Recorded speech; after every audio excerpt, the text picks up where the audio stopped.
এখন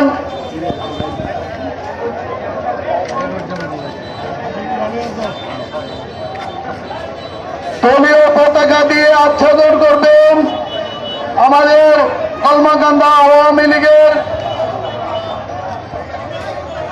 বিপ্লবী সভাপতি ও সাধারণ সম্পাদক। দলীয় পতাকা দিয়ে কলমাকান্দা আওয়ামী লীগের পক্ষ থেকে আমাদের নেতার মরদেহ আচ্ছাদন করবেন।